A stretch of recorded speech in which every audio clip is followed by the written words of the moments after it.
মোহতারাম, আজকে প্রথমেই হজ সংক্রান্ত মাসালার প্রথম মাসালা নিচ্ছি। এহরামের কাপড় পরার সাথে সাথেই কি আসলে হজের নিয়াত হয়ে যায়? ব্যাপারটি এমন কিনা? আলহামদুলিল্লাহ ওসসালাতু ওয়াসসালামু আলা মান লা নাবিয়্যা বা'দা আম্মা বা'দ। অত্যন্ত সময় উপযোগী প্রশ্ন।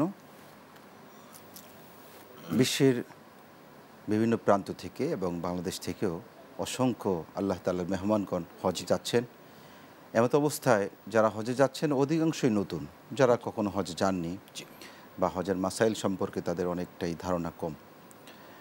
তো এক্ষেত্রে অনেকে মনে করেন যে শুধুমাত্র সাদা কাপড়, যে ইহরামের কাপড় রয়েছে, কাপড় পরিধান করলেই বুঝি আমি মুহরিম হয়ে গেলাম, আমার ইহরাম বাঁধা হয়ে গেল।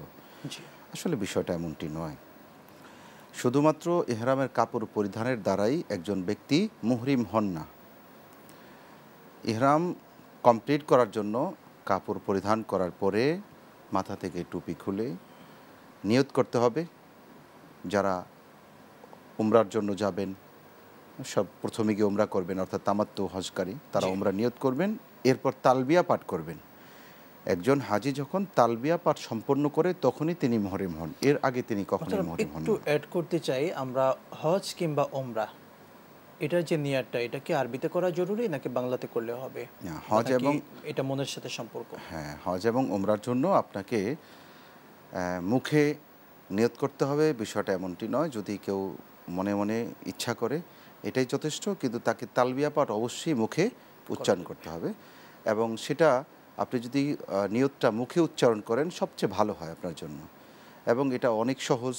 কেউ যদি উমরার জন্য যাচ্ছেন, হ্যাঁ, লাব্বাইক লি উমরা বা আচ্ছা। লাব্বাইক লি হাজ বললেই তার নিয়ত কিন্তু হয়ে যাচ্ছে। অথবা আল্লাহুম্মা ইন্নী উরিদুল উমরা হ্যাঁ, ফায়াসসিরহু লি ওয়া তাকাব্বালহু মিন্নি, এভাবে আরবিতে বললে, এভাবেও অত পড়তে পারেন। সংক্ষিপ্তভাবে লাব্বাইক আলী উমরাহ, লি উমরা, জি, এতটুকু বললেই তার উমরার নিয়ত কিন্তু হয়ে যাবে। হয়ে যাচ্ছে অথবা ইনশাআল্লাহ। হে আল্লাহ, আমি উমরার জন্য নিয়ত করলাম, আপনি আমার উমরা পালন আমার জন্য সহজ করে দিন এবং কবুল করুন। জি। মাতৃভাষায় করব আমরা। শুকরান, জাযাকাল্লাহ।